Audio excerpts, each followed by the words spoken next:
Hey, what's going on, everybody? Welcome back to the Top 10 Tuesdays. DBougie86 here again.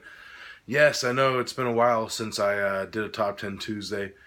Just been a lot of busyness in my life lately with just helping guest starring on the 22 shots and also just life in general, work, and plus, if you can tell by the sound of my voice, I'm actually sick as a dog right now, so bear with me if I look like a hot mess right now because I know I just took some aspirin, so my fever probably just broke. So God help us all. But I decided to do a top 10 Tuesday for you guys anyways because I've been wanting to do these for a while, just never really had the time to. So let's up to get up and doing it. What I'm doing for you guys today is actually my top 10 favorite Blue Underground releases. Now, Blue Underground is a label, if you don't know, that was started by William Lustig, of course, famed director who directed such films as Maniac and Maniac Cop and Vigilante. Some of these have actually been released through Blue Underground, like his Maniac and Uncle Sam and the Maniac Cop sequels. Uh, and it's great that we get like this like cult director that actually started like this cult label uh, out of actually Blue Underground actually started out of Anchor Bay, like the old school Anchor Bay, and a lot of the titles that were from old school Anchor Bay went to Blue Underground's library, like the Bird, the Crystal Plumage, and all the old giallos and stuff. So uh, to be fair with this list, I decided not to add any of the Blue Underground box sets, and also it was a tough list to make because there is a lot of great like releases from Blue Underground. Not just their horror films, as you know, I don't label myself as a horror guy. I'm more of like a movie guy myself. I like all different genres of movies. So Blue Underground is a label that releases a shit ton of movies from all different like types of genres, like westerns, crime films, exploitation, and so far. So I decided to make that this top 10 based off like all like the genres of releases they have. So I could have just did like a top 10 giallo list again, pretty much if I wanted to, with like Blue Underground's library of giallos, or like a western list because they did release a shitload of westerns or like Italian crimes.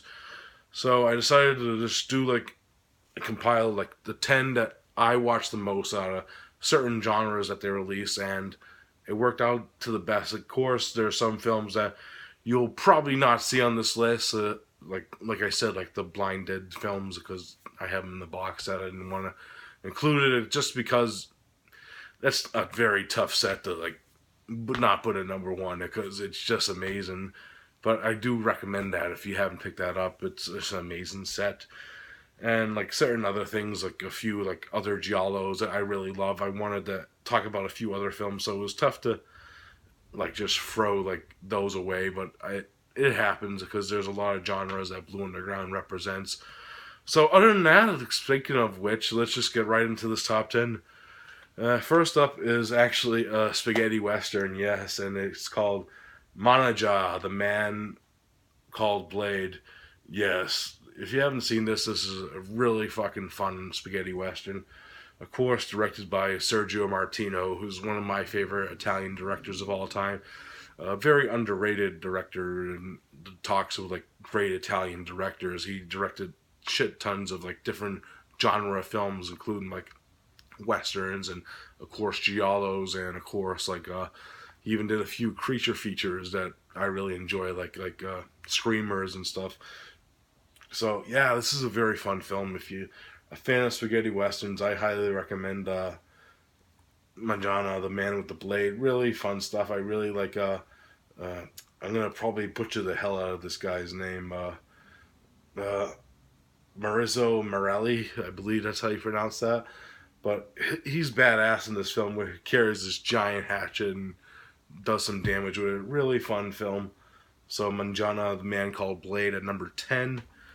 Awesomeness right there. If you haven't picked that up, I highly recommend that film.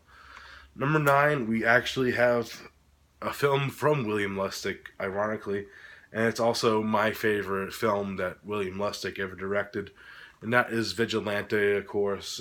This is not like a full blown horror film from him, but this is in the revenge category of films. Really great cast. I love Robert Forster and Fred Williamson in their roles in this. And the score is just amazing for this film. If you are a fan of like revenge films, Vigilante is one that you have to really own, and I do recommend this Blu-ray release. Awesome sauce, great stuff. Next up is actually number 8, I believe. Yes, and it's actually funny.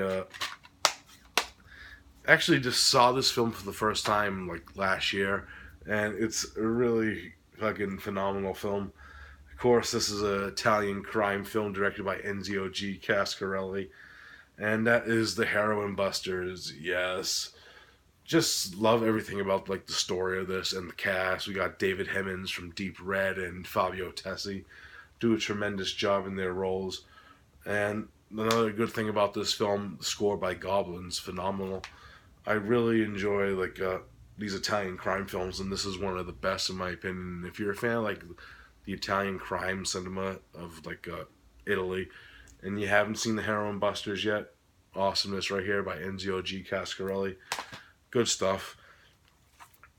Number 7, we have The Living Dead at the Manchester Morgue, also known as Let Sleeping Corpses Lie. Really great zombie film. Actually, one of the probably the best zombie films that's never really talked about. Just really love how this one is going down, and like the cast. I like Ray Locklove, and just the whole story and the great gore effects and great effects in general, and very airy and atmospheric. Jorge Grau did a great job directing this film. If you haven't seen Sleeping Corpses Lie, aka The Living Dead at the Manchester Morgue, I highly recommend it. It's an awesome zombie film, one of the best in my opinion. That was at number 7. Yep. Number 6, we actually have another like weird like dabble in different subgenre altogether, and that of course is Fire and Ice. Yes, this is a film by Ralph Bakshi, who of course directed Wizards. Also, very interesting film. This is his collaboration with Franz Frazetta, who of course is the illustrator of like Conan the Barbarian, or illustrated like all the old Conan novels for Ronnie Howard. So this is a really good like collaboration with this like mystical swords and fantasy story, and the animation is dynamite, and the transfer on this release is amazing. So yeah, Fire and Ice from Blue Underground, really awesome stuff. If you're into like that sword and sorcery or animated films, this is definitely one that you have to check out. Awesomeness right there. All right, top 5. Let's get into it. Number 5, couldn't have a Fulci film on my list, and ironically, it's none of his horror films. And that, of course, is Contraband. Really fucking phenomenal Italian crime film from Fulci. Loads of gore. Like, the gore in this is, like, up there with, like, some of his, like, horror films. Just the way that it goes down, and it's just, the gore scenes in general are just fantastic. Of course, again, starring Fabio Tessi, who does a tremendous job in this film. And the score by Fabio Frizzi is outstanding. Very iconic scene. If you haven't ever seen, like, I know Shameless released this. Right there is Shameless's cover art, which is pretty badass of cover art in itself. It would probably, if I had that release, it would probably make my top 10, like, Shameless's also. So, really fucking awesomeness. If you're a fan of Italian crime films and Fulci, and want to see something that he did a little different than like his horror films, definitely check out Contraband, man. It's fucking awesome. It's number 5. Number 4, we have Fight for Your Life. Oh god. First time I saw this film, my mouth dropped. Like, William Sanderson, man, does a terrific job in this film, and like the shit that comes out of his mouth is, you gotta like turn your TV down low if you like live like near like different like racial like minority groups and stuff, because this is one of the most racist films I ever watched. The shit that comes out of William Sanderson's mouth is like Jesus Christ. But this is a really great home invasion film with like a message, especially with the time period that it came out with, and with like William Sanderson's character represents like in America at that time. and it's one that you have to see to believe to really justify like the way I'm reacting to it and stuff. It's better if you just watch it for yourself to get the full reaction. But it's a tremendous film from, of course, '77 with a great ensemble cast. Like Robert Judd also does an amazing job in this film. Really great performances all around. But William Sanderson, man, steals the show. Fight for Your Life at number 4. Number 3, of course, is no surprise. I had to add a few like Gialli in this list, and that, of course, is Torso. Yes, I really do watch the hell out of this edition from Blue Underground a lot. Of course, if you get the Blu-ray edition, you get both the Italian director's cut and the uncensored English version. So there is 2 different versions of this film on this. And I love me some Sergio Martino, man. And this is one of the best Gialli, in my opinion. Of course, if you know, they make fun of me on the 22 shots because I did give this film 10 out of 10. That's where I got my nickname, 10 out of 10 Derek. But to me, it is a 10 out of 10. It's one of my favorite Gialli of all time. And it's just tremendous, like the influential backdrop of this, where it's amazing score by the D'Angelis brothers. Awesomeness right here. So Torso at number 3.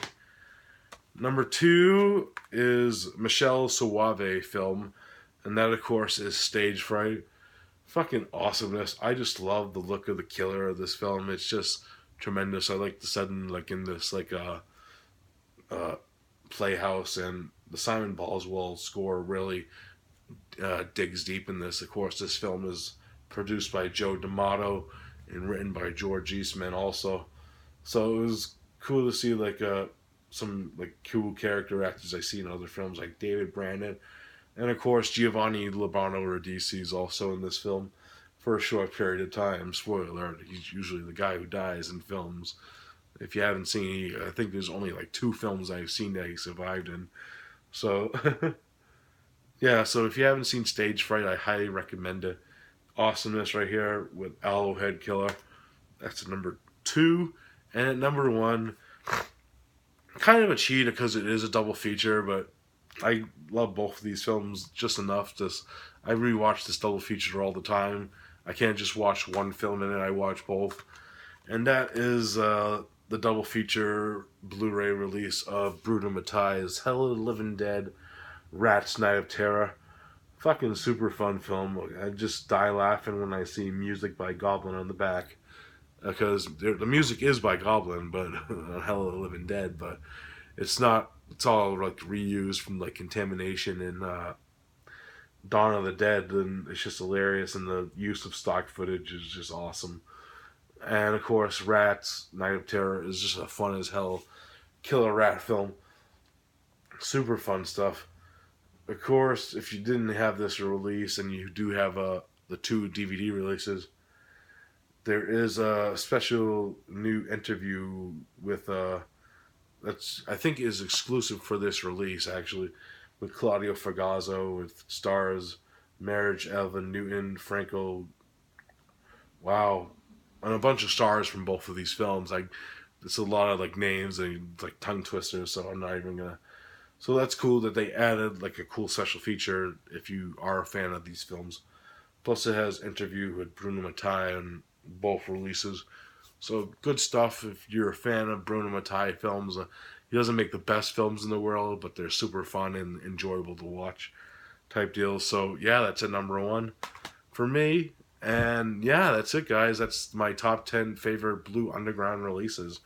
So I hope you enjoyed it, and as always, I'll see you next video. I do have a few actually honorable mentions before I go into like other ones that didn't make the list. Bone, really fun film with directorial debut of Larry Cohen, with a great performance by Yaphet Kotto. Awesomeness.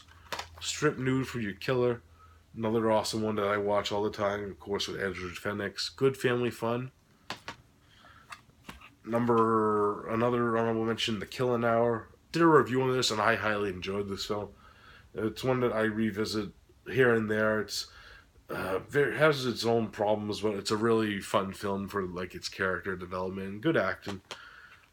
and Short Night of Glass Dolls. Those are my honorable mentions for Blue Underground. And if you want me to do like other like lists sort of like this, because I was thinking of doing an Arrow video list, but again, it's Arrow releases a lot of subgenres too. So if you want me to do an Arrow video one, kind of like the Blue Underground one, I will. So just let me know in the comments, guys. And I'll see you next video, guys. Peace out.